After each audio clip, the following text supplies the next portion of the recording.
The snake is not here to torment you at all. The snake is here to free you. The snake is here for you to look in the eye at all of the things you have not wanted to look at. So you can move from fearing the snake to dancing with the snake, to becoming one with the snake, to rocking your shadows, to owning your shadows, to not just pretending, you're just this really chill girl who's like always in a good mood and like everything's perfect in my world, to like, yeah, I've been through some shit. I can be a little crazy sometimes too.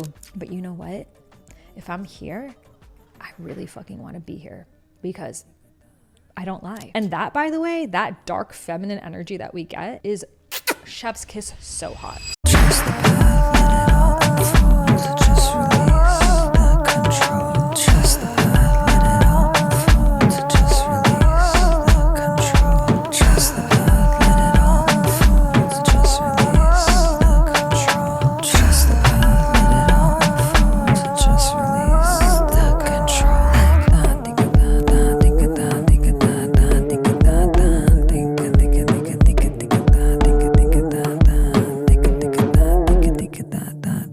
Namaste, it's Sahara Rose, and welcome back to the Highest Self podcast, a place where we discuss what makes you your soul's highest development.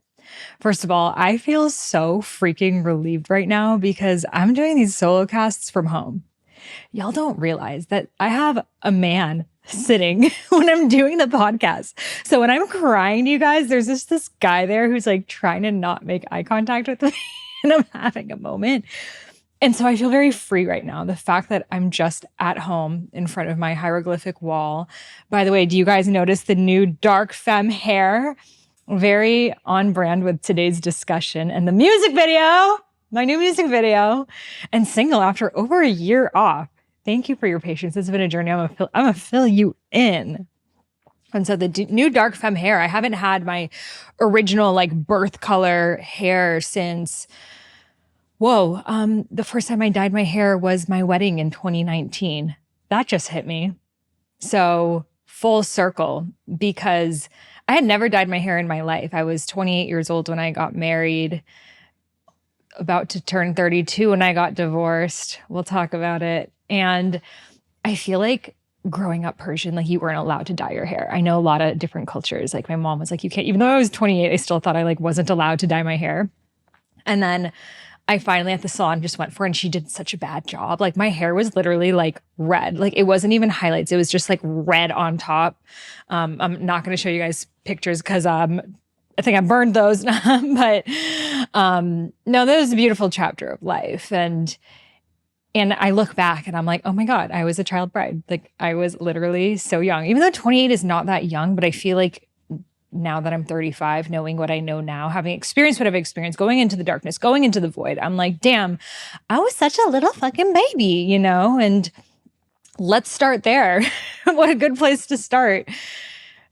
I'm writing my book right now, and it's about the dark night of the soul and coming out the other side to become your even more shiny, bright, sparkly, amazing version of yourself. And I'm going through these different chapters of my life, how I was raised to be the good girl. I know so many of us were brought up like, be a good girl for your mom and help in the kitchen, or, guys won't like you if you're too loud or you're too sensitive or you're too opinionated. And, all of these different beliefs that are subjugated onto us around being what's a good girl. And I feel right now we're dismantling a lot of these because we did everything the good girl was supposed to do to give her happily ever after and fall in love and have the house and have the kids and the dream husband and the dream life and the dream everything. If she's just good enough, right?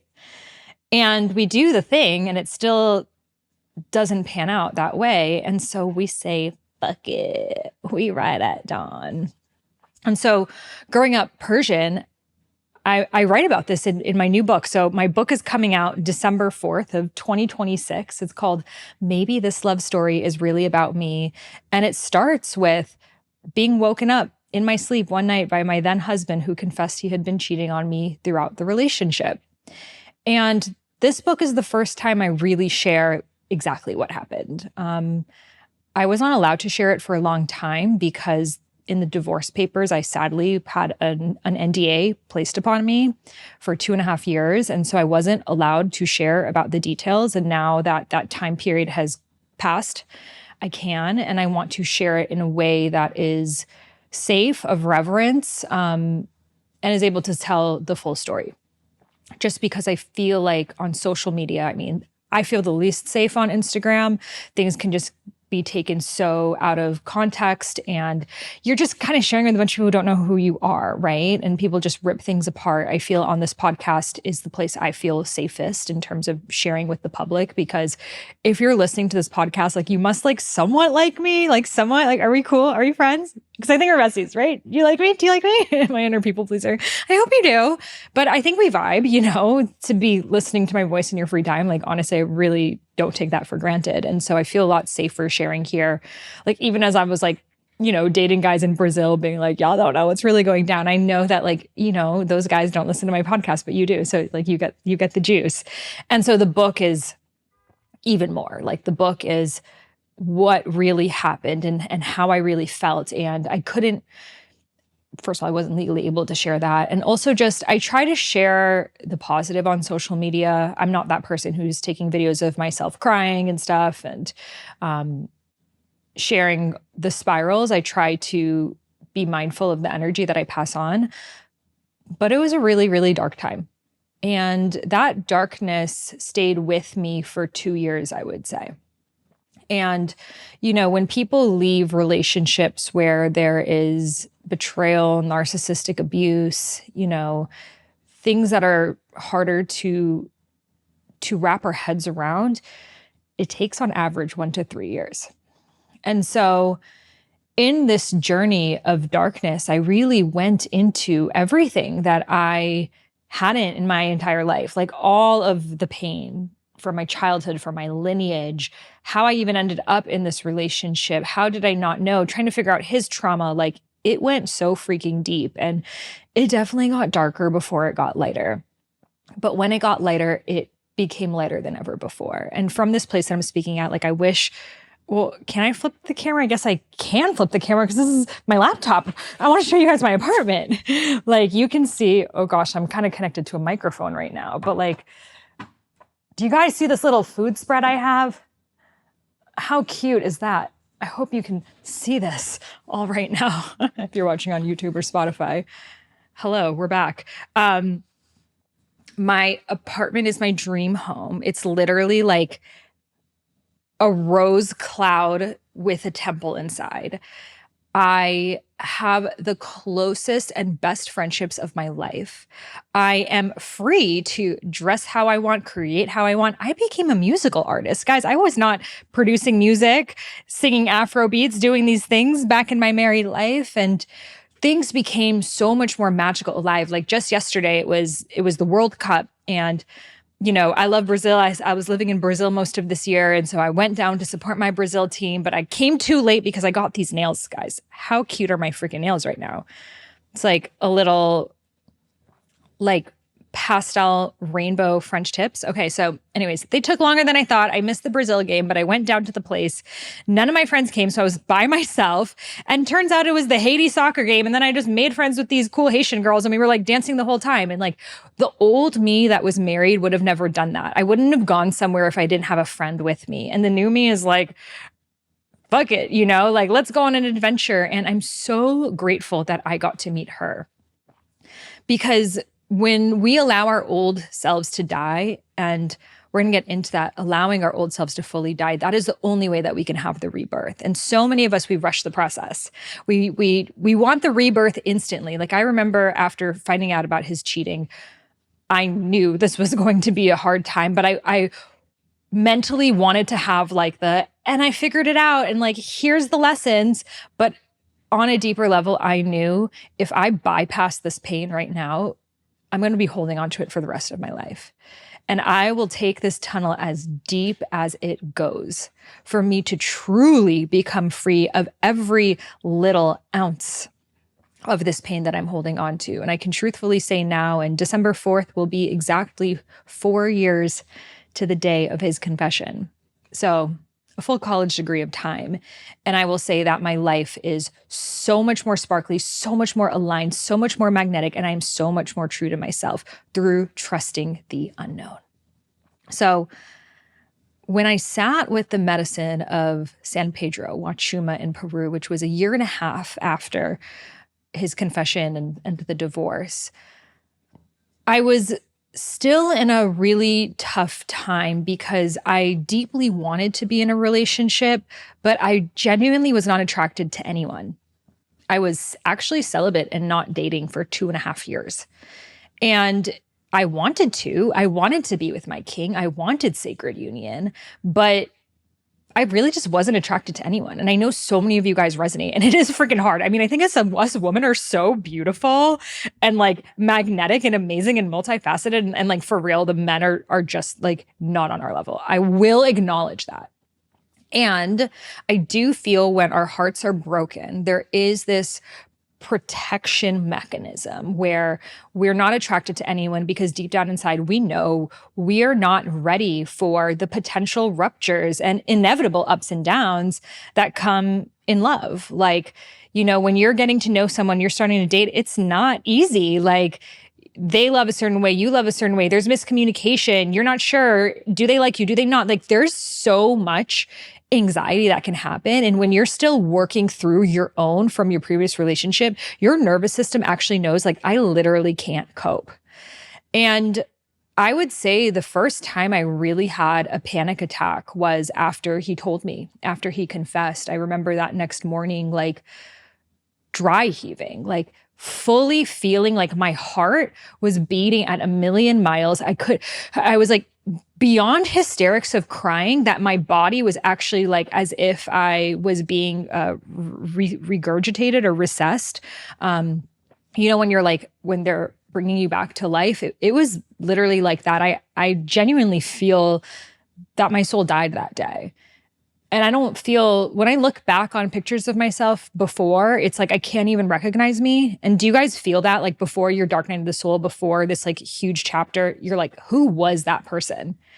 And, you know, there's like an innocence and a maiden beauty to her that I'm like, wow, like I was so hard on myself. I was so beautiful and I didn't realize it. I remember thinking I was so fat, even though I was tiny. And, you know, just all these things, we're always so insecure, especially in our 20s. And I'm like, damn, like there's such an innocence to her, but also there's such a range to me now that I don't feel I had before. I feel like before I only had access to like radio stations, like 800 to 1200 in terms of how deeply I could feel. And now I have access to radio station 0. Like I can get really, really fucking dark in 10,000 and get so freaking ecstatic and everything in between. And that's really the gift of the dark night of the soul. And so a year and a half after, I went to Peru, the Sacred Valley, and I was sitting with the medicine of Huachuma. And I mean, I'm going to link the different episodes I did right after those journeys. I did one ayahuasca and 2 San Pedro, and they were extremely, extremely life-changing. And I also did an interview with the woman who facilitated the Huachuma ceremony, Daniela. And so I will link that all below. And so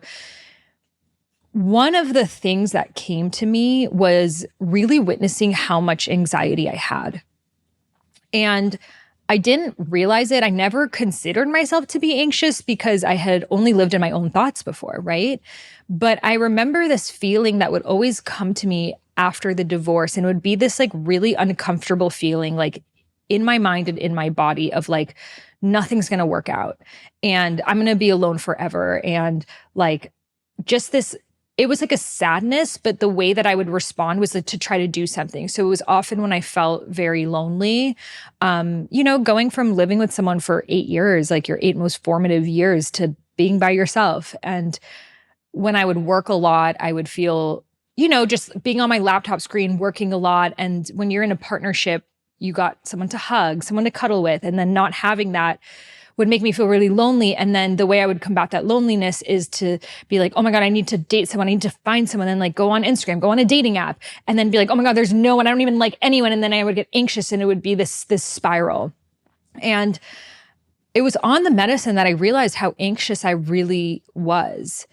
And I do feel that that panic attack that I got at the beginning, it did send ripples of anxiety that I was moving through. And I think they were deep-seated fears that I had never faced. The fear of being alone, the fear of never finding the love that I'm calling in, the fear of being delusional, like the fear of being lied to, like let alone the fear of being betrayed and cheated on again. I was so far from even letting anyone into my life.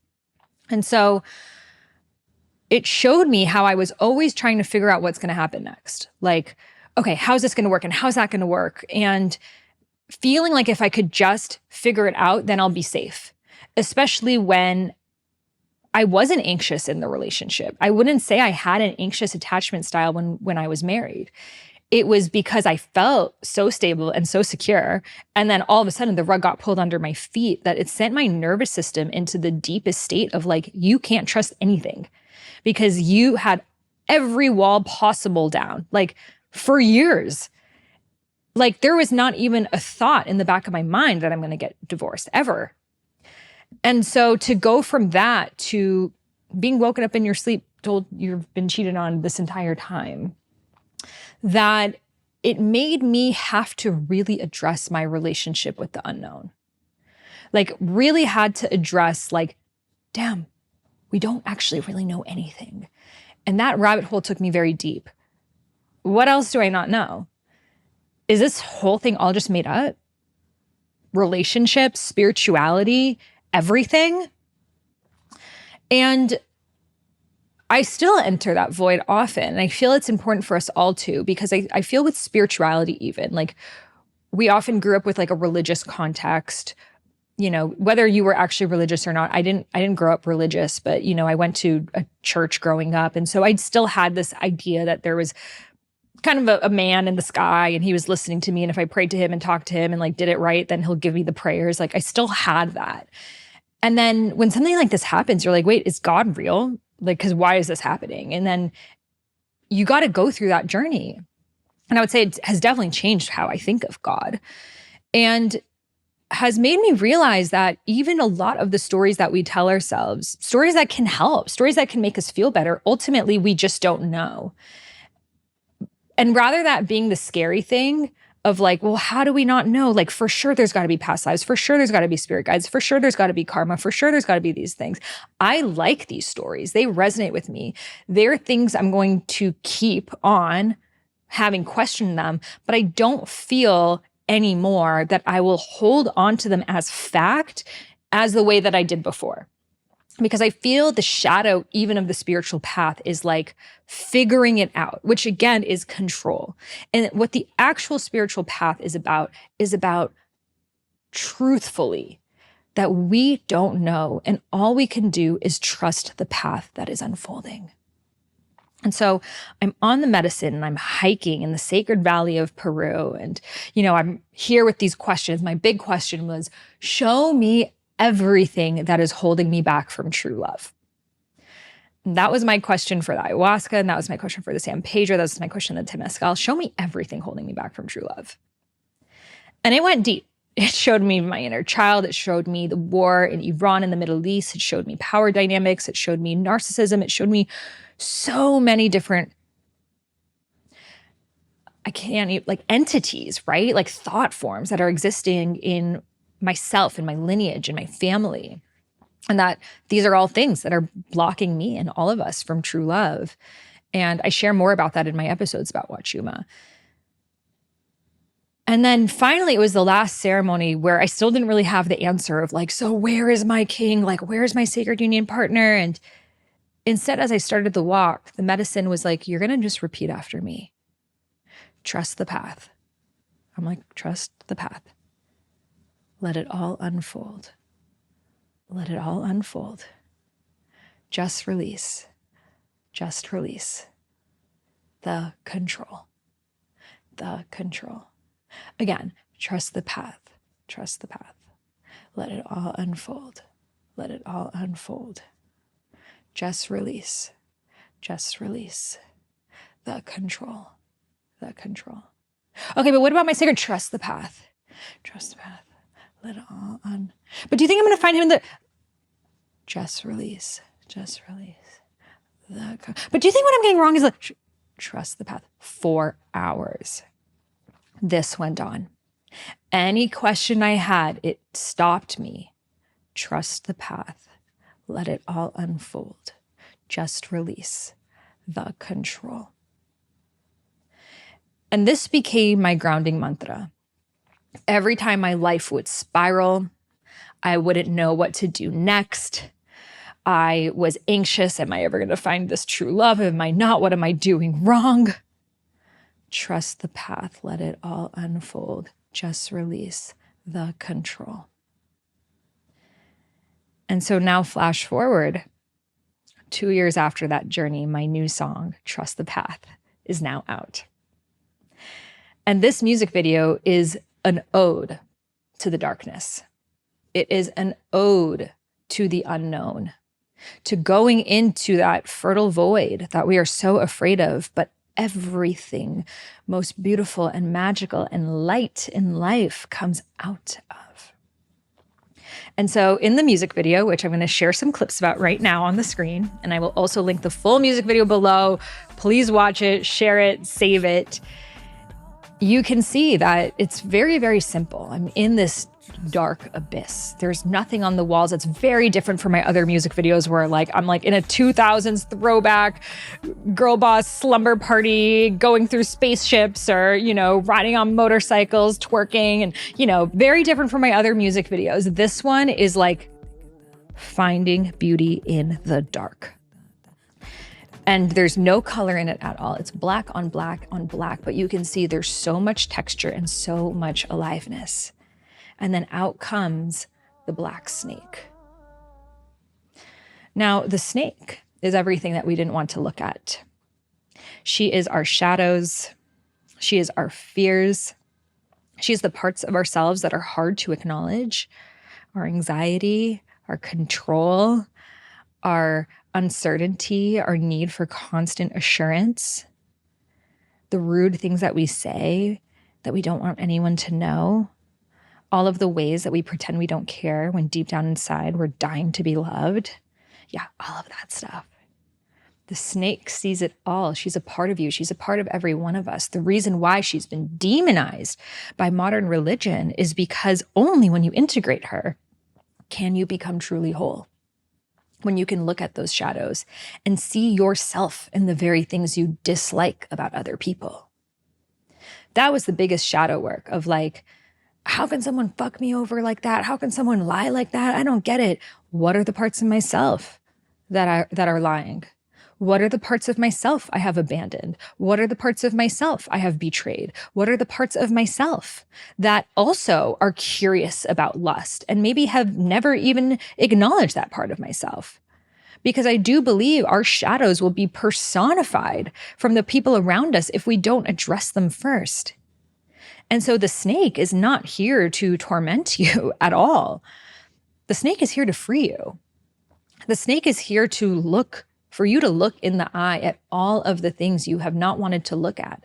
So you can move from fearing the snake to dancing with the snake, to becoming one with the snake, to rocking your shadows, to owning your shadows, to not just pretending, you're just this really chill girl who's always in a good mood and everything's perfect in my world, to yeah, I've been through some shit. I can be a little crazy sometimes too. But you know what? If I'm here, I really fucking want to be here because I don't lie. And that, by the way, that dark feminine energy that we get is chef's kiss so hot. Because the good girl in us, she'll hang around anyone if you just seem to like her because she just wants to make sure she fits in. But the dark feminine doesn't care who likes her or not. And so if she's there, she genuinely wants to be there. And that actually makes her the truest and the most loyal and the most loving. The dark feminist is actually the most open-hearted energy because she's not wearing masks. She's not people-pleasing, which is covert narcissism, by the way.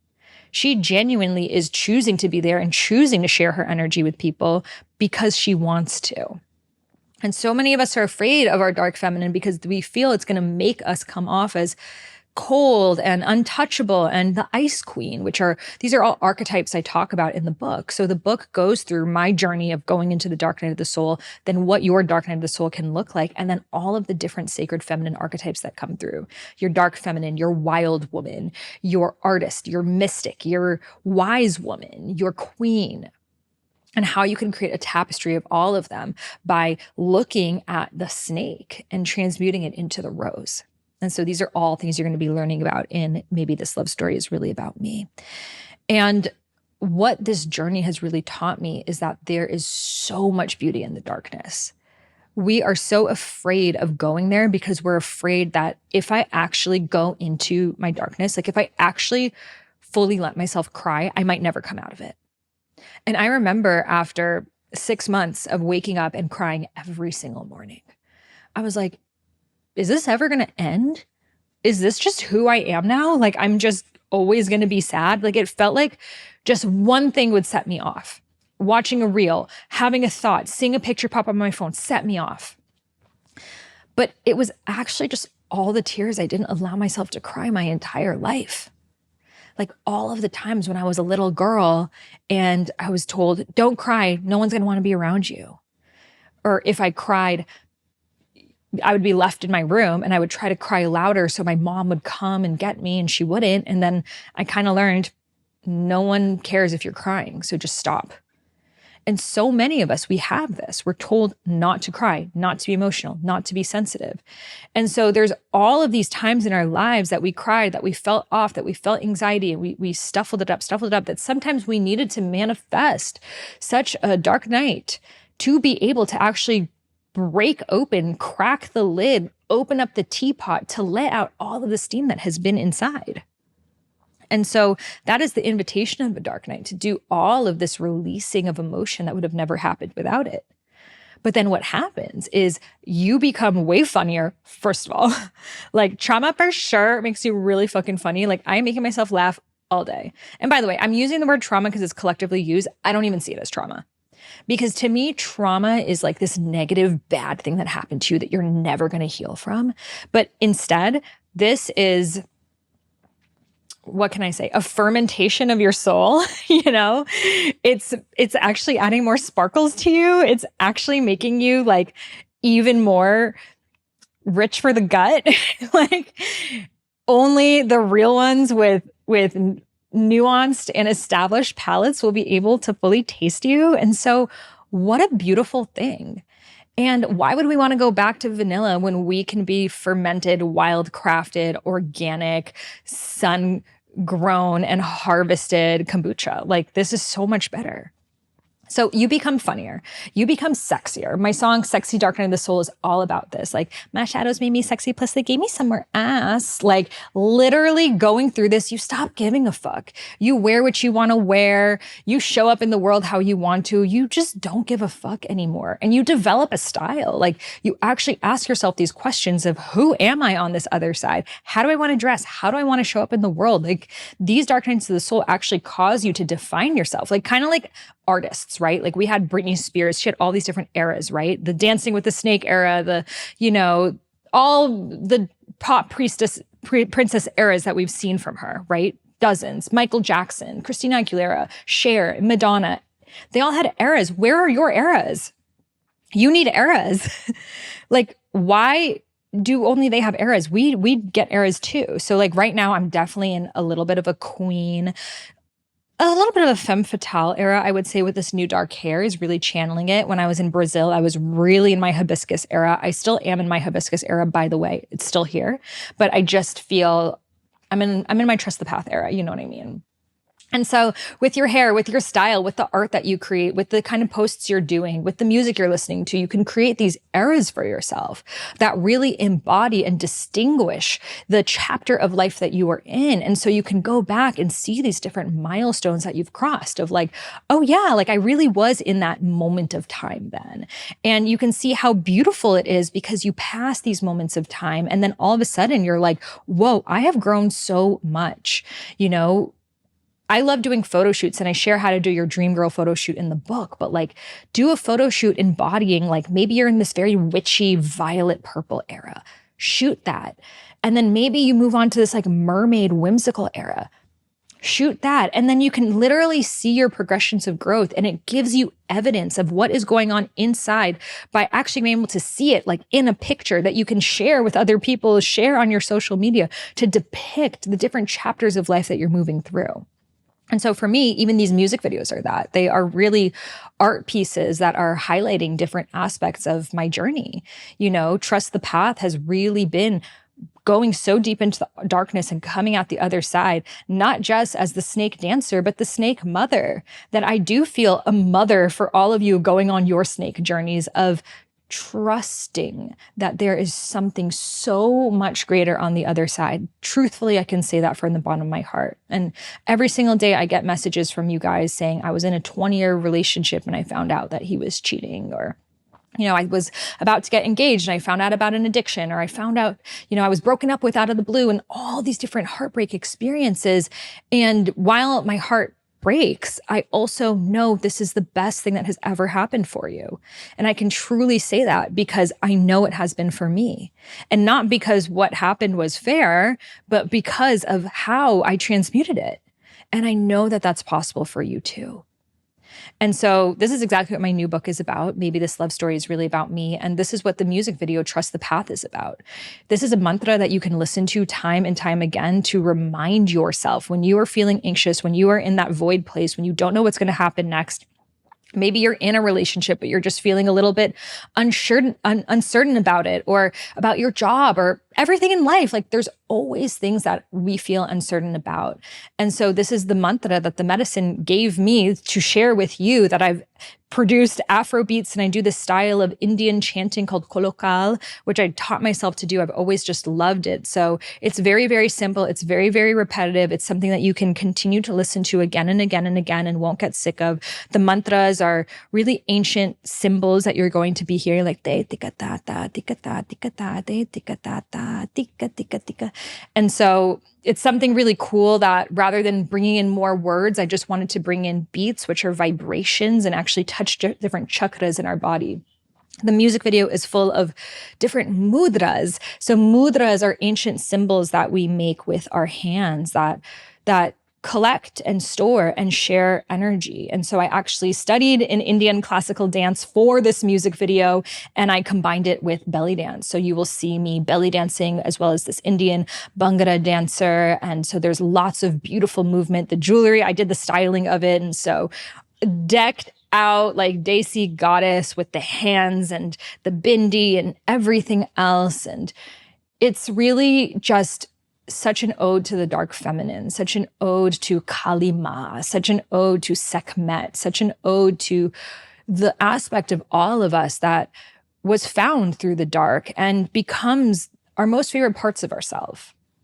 I love my mermaid. I love my fairy. I love all of my different playful archetypes. But this dark feminine, the part of me that was able to get me through those hardest months / years and moments for the rest of my life, because, the darkness is always there, but who has been able to not just stay and relish in it and lament in it, but actually transmute it to create something more beautiful, is the archetype that I am the most proud of myself. I didn't even know I had it in me. I had never experienced such levels of pain in my life.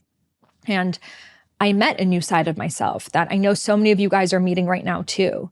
Like a side of yourself that's like, no matter what happens, I got you. Like, I got you in your darkest days, in your darkest moments, when that pain feels so overwhelming, that part of yourself that hugs you and holds you and kisses your shoulder and rubs your arm and says, I am never leaving. I am never leaving. And if you haven't done that practice, do it.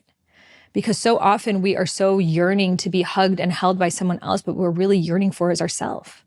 Like, even right now, just holding your arms, hugging yourself, and gently scratching your arms up and down the way that you would someone that you love. And you might start to feel butterflies for and from yourself. And so often we so miss that touch, and that's what causes us to jump into a relationship, which are often, toxic relationships, red flags that we're overlooking just because we're like so desperate to be loved. But when we can give ourselves that love in those dark moments, we become self-sourced. And then we no longer need it from someone else. It's no longer this like approval that we're always trying to get, and then we're anxious if we don't get it, but rather it is something that is always coming from us.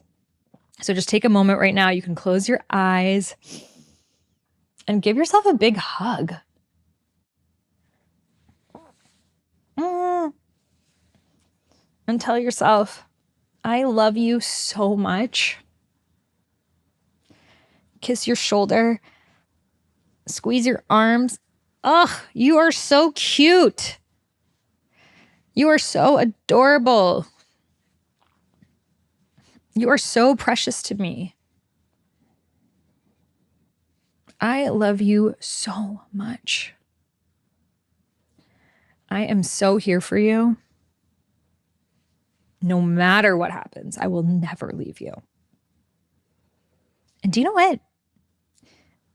I'm going to give you the life of your dreams. We're going to go places that you've always wanted to go. In fact, what do you want to do tomorrow? Let's do something fun tomorrow. Now, make a plan with yourself. Do you want to go do this? How does that sound? Okay, great. I'll be there. And just holding your own hand, holding the hand of your inner child, holding the hand of yourself. Like, I'm so here with you. And do you know what else we're going to do this weekend? Make a plan. What's something just fun? Maybe an art project. Maybe go to the aquarium. Maybe go shopping.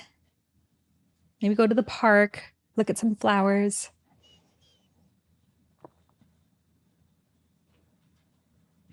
So that innocent, pure girl in you, she has just been waiting for your love. She has just been waiting for you to hold her hand, for you to give her the assurance that she's really been needing. Because yes, it can be scary going into the darkness and being in the void and not knowing what's going to happen next and feeling like your whole life is in shambles. I know what it's like to live out of a suitcase, to have all your stuff in storage, to not know where you're going to go next. And it can be really dismantling for the nervous system. But do you know what? It's also really exciting because you're on a huge adventure right now. And anything can happen in adventures. In fact, you can rewrite the whole entire script. Maybe we should just move to another country. Like, actually, we can do it, even if you have a child. Maybe we're going to just book that trip we've always wanted to go on. Maybe those improv classes, those singing classes, that theater, we're just going to do it. Maybe we're finally going to start that YouTube channel, that podcast. We're finally going to start writing that book. Or dye our hair pink, or get our nipples pierced. Whatever else you've been wanting to do. You get to create your dream life now. And this dark night of the soul is the very reason why it happened. It's not despite the dark night, it's because of the dark night. Because this shitty thing happened, you ended up with the best life ever. That's just how it works. What goes up must come down. What comes down must come up. You know what I mean? Like, as dark as it gets, as light as it's going to get on the other side. You're just creating more space. And so, where are you going to take yourself? What adventures? What masterpieces? And I want you after this podcast to take a few minutes to just journal. Like, if I could create my dream life, and don't even think about if it's realistic or not. Please, please, please. The word is for muggles. What do you want to make? Where do you want to live? You could do anything. Don't worry about the details. Don't worry about your job. Don't worry about, your co-parenting, whatever the thing is. That will be figured out. Let's just think big here. And so maybe it is traveling to another country. Maybe it is finally quitting that job. Maybe it is taking a risk and creating music. Maybe it is something you could have just never imagined before. And when you give yourself that, you give your little girl that experience, and all of a sudden, whatever you went through, you're like, thank you for that. Thank you. It's not even dark anymore. It was like the soil. The soil is dark, but we're not like, oh, darkness, it's bad soil. No, that's where all roses and fruit trees and everything else comes from. The womb, dark. It's where all life comes from. So all of these things that we love and we celebrate all come from the dark. And so my question for you is, what is arising from the dark? And so share it with me on the comments on YouTube, Spotify, wherever you're listening to this, and stream the new music video, Trust the Path. Allow this to be a mantra for you in your moments of uncertainty and unknown. It's on Spotify. The new music video is out as well. I know you're going to love the symbology there. The snake, let her be with you. Let her dance with you. Let her show you the path, and know that there's nothing to fear, because truly your brightest days are yet to come. Thank you so much for tuning in, and I'll see you in the next one. Namaste. Trust the path.